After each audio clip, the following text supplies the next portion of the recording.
Bonjour à tous et bienvenue dans ce 6h30. Ce samedi 23 mai marque le troisième jour de la visite du président de la République dans le district du Denguélé. Après Gbélégbang et Samatigila hier, le chef de l'État sera aujourd'hui dans les villes de Madinani et de Séguélon. Le président Alassane Ouattara a donc été reçu hier par les populations de Gbélégbang, la ville d'origine de sa génitrice Nabintou Cissé. Il a promis de développer cette ville, non sans mettre l'accent sur la cohésion et la réconciliation. Le chef de l'État a annoncé le bitumage de la route Gbélégbang-Odiéné. Et le pont de la ville de Gbélégbang est désormais fonctionnel. Il a été inauguré hier par le président de la République, Thomas Guessambi. Les bons qualitatifs, les localités du pays continuent d'en faire sous la gouvernance Ouattara. Un ouvrage d'art pour Gbélégbang. Le pont Famoussa Moriwoulé sera désormais sans doute un des passages privilégiés entre la Côte d'Ivoire et la Guinée. Et c'est avec beaucoup de joie que le président Alassane Ouattara l'inaugure en présence de son homologue guinéen ce vendredi en fin de matinée. Et nous sommes très honorés d'avoir mon aîné, mon frère, le président Alpha Condé, qui est là pour l'inauguration de ce pont qui relie la Côte d'Ivoire à la Guinée. Monsieur le Président, merci d'être là. Et en tout cas, je crois que nos populations apprécient beaucoup cet ouvrage. Et en tout cas, moi, je m'en réjouis. Et je voudrais féliciter le Premier ministre, le ministre Patrick Achi, et tous ceux qui ont travaillé à faire de cela une réalité. C'est un jour important pour la population de Côte d'Ivoire et de Guinée. C'est juste venir apporter mon soutien à mon jeune frère, à mon conseiller économique, mais surtout montrer que la Guinée et la Côte d'Ivoire, c'est le même pays. Des deux côtés, c'est les mêmes populations qui parlent les mêmes langues, les mêmes coutumes. Donc c'est très bien que ce pont puisse se relier parce que les Guinéens viennent nous marcher de ce côté, les Ivoiriens viennent nous marcher de Senko. Donc c'est une très bonne chose parce que ça va faciliter la communication. La construction de ce pont, toute une vision, toute une approche et tout un programme, a laissé entendre le ministre ivoirien des infrastructures économiques à l'occasion. Ce pont que vous voyez là, qui est d'une longueur de près de 140 mètres, de 2 fois une voie, a coûté environ 3 milliards d'euros. Mais surtout, c'est réalisé en 3 mois. C'est-à-dire en 12 semaines, il n'y avait absolument rien ici. Donc c'est une technologie qui utilise des piliers en béton, génie civil, et des poutres et un tablier métallique. Dans ce programme que le chef de l'État a initié, c'est 14 ponts de ce type-là qui vont être réalisés sur toutes les régions de l'ensemble du territoire national. Et si cette expérience est concluante, comme l'ont fait d'autres pays de l'Asie du Sud-Est, l'Amérique latine en particulier, tous les ponceaux à l'intérieur des pistes et des sections de routes rurales qui souffrent justement de rupture vont effectivement être réalisés avec cette technologie-là. Et ça va véritablement changer l'accessibilité, surtout des zones productrices de produits agricoles.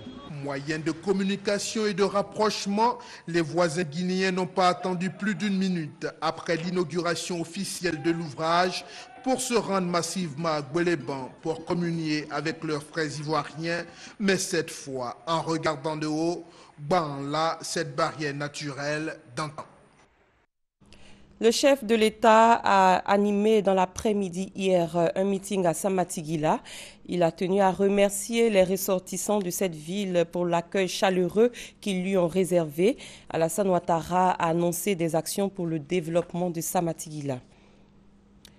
Nous restons dans le district de Denguélé où la première dame a fait don du fonds d'appui aux femmes de Côte d'Ivoire, FAFSI.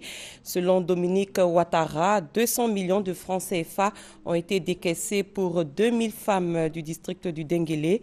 Son époux, le chef de l'État, a promis de revoir à la hausse ce fonds. De 6 milliards, il passera à 8 milliards d'ici la fin de l'année et à 10 milliards en 2016.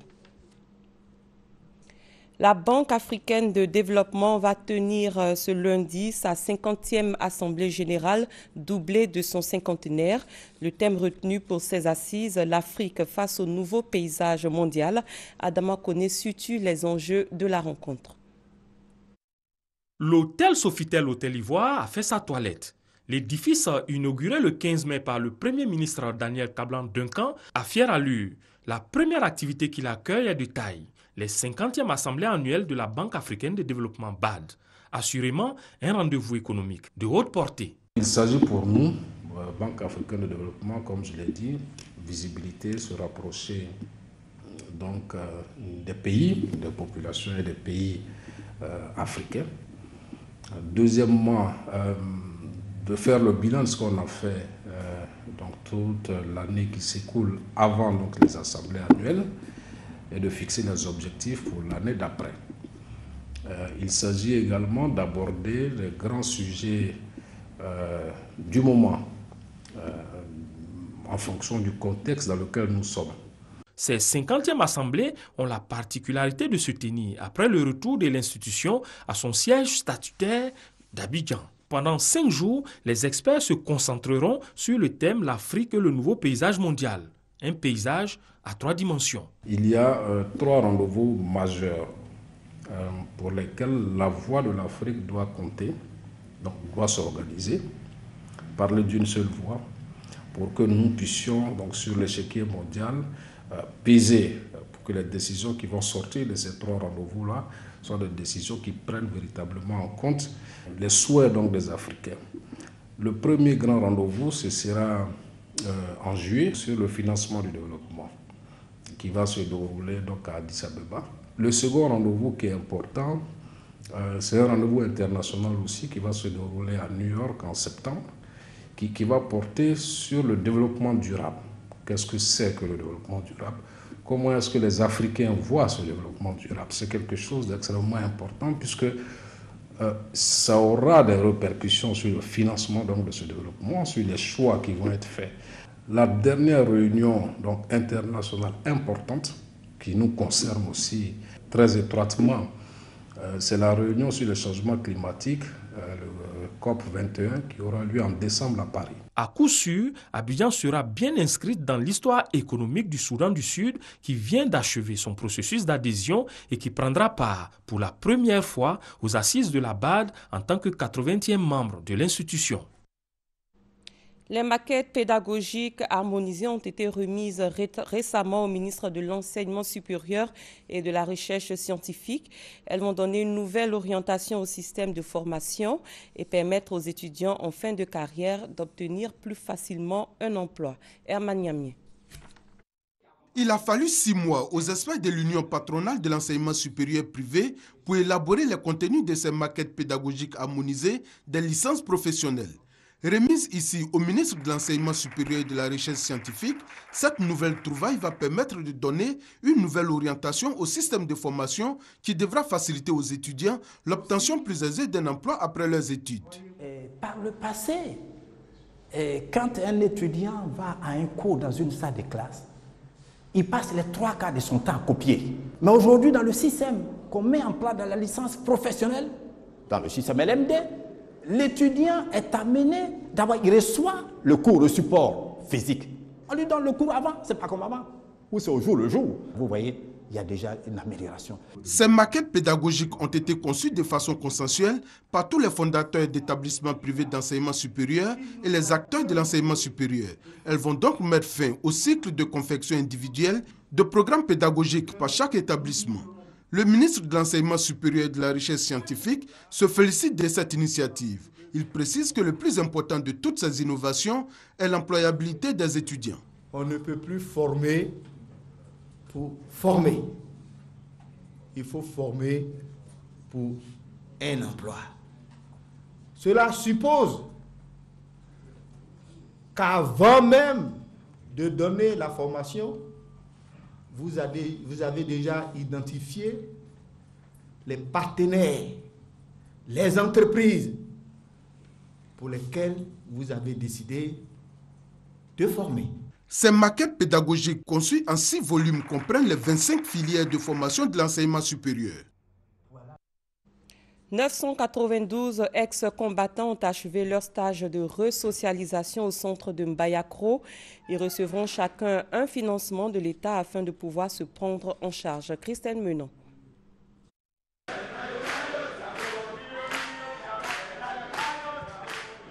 Ils sont 992, hommes et femmes, tous ex-associés au FRCI. Dans ce site de Wokokro à Mbayakro se termine leur stage de resocialisation encadré notamment par des sociologues, la Croix-Bleue et des agents de la gendarmerie nationale. Aujourd'hui, ils sortent de ce camp après avoir été instruits durant un mois dans divers modules, notamment le civisme, les droits de l'homme ou la comptabilité simplifiée. Ils bénéficient pendant leur resocialisation d'une prise en charge psychologique qui leur permet de surmonter leur traumatisme ou de décrocher de certaines addictions telles que la drogue ou l'alcool. À leur sortie, on leur remettra un pécule de 40 000 francs, un bon de permis de conduire, un carnet de compte bancaire ou un bon de formation AGFOP pour ceux qui en ont besoin. Bonheur, c'est le nom de l'opération qui permet à ses ex-associés FRCI de passer d'ex-combattants à citoyens. Partie intégrante du processus DDR, l'opération Bonheur implique la DDR, l'état-major des forces armées et les partenaires non gouvernementaux ou onusiens. Aujourd'hui, je suis venue à la Resso. J'ai été transformée. On m'a accordé la chance d'avoir un métier et aussi d'intégrer à la vie sociale. C'est la meilleure des choses qu'il a pu faire pour les ex-combattants qui le sont. Pour pouvoir réintégrer durablement la vie sociale, Brigitte et les autres recevront chacun 800 000 francs CFA directement sur leur compte bancaire. La somme servira à financer leurs différents projets préparés pendant les stages de resocialisation.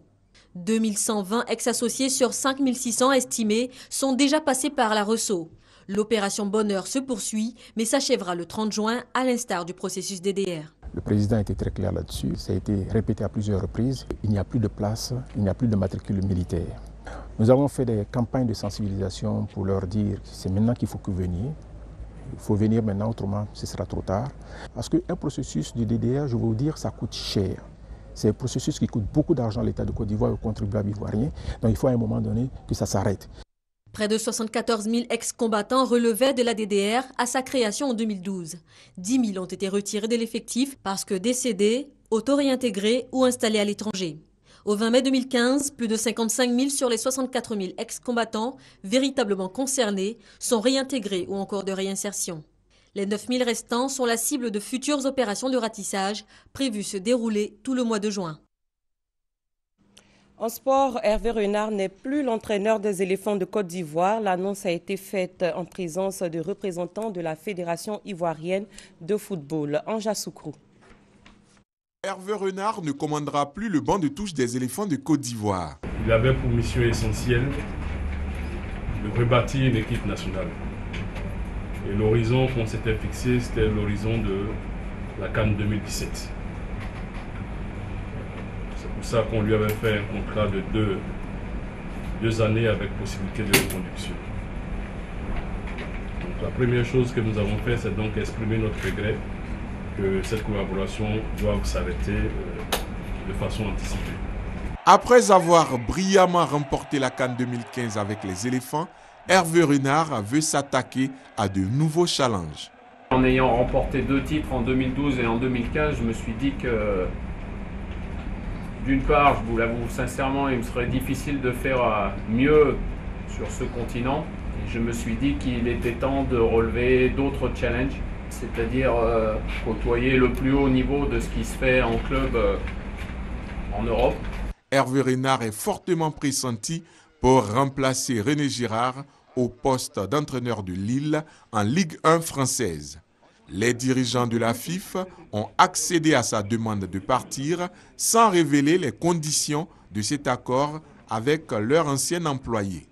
La fédération a pour sa part déjà entamé des démarches pour trouver un successeur à celui qui, 23 années après, a offert une deuxième Coupe d'Afrique des Nations à la Côte d'Ivoire. À l'étranger, depuis 3 semaines, des manifestations ont lieu à Bujumbura, capitale du Burundi. Des protestations contre un 3e mandat du président Pierre Nkurunziza. Elles sont violemment réprimandées par les forces de l'ordre. On enregistre la mort de plusieurs personnes. Cette situation a poussé plus de 100 000 Burundais à fuir le pays pour se réfugier en Tanzanie et au Rwanda voisin. Et justement, en Tanzanie, ces réfugiés vivent dans des conditions difficiles. 300 à 400 nouveaux cas de choléra par jour parmi ces Burundais ont été recensés. Et toujours à l'étranger, en Arabie Saoudite, une explosion s'est produite hier dans une mosquée chiite à l'est du royaume. Bilan de l'attentat suicide, 21 morts et 81 blessés. L'attaque a été revendiquée par le groupe État islamique. En Colombie, les FARC ont déclaré vendredi suspendre leur trêve mise en place depuis décembre dernier. Cette décision fait suite à un raid aérien de l'armée qui a tué une trentaine de personnes dans un fief de la guérilla. Les faillites se multiplient dans le secteur bancaire russe. Entre février et mars, 5 banques ont perdu leur licence sur décision de la Banque centrale. Et cette fois, c'est au tour de l'établissement bancaire Transsportny. Sa mise en faillite représentera un coût jamais vu dans le secteur financier russe.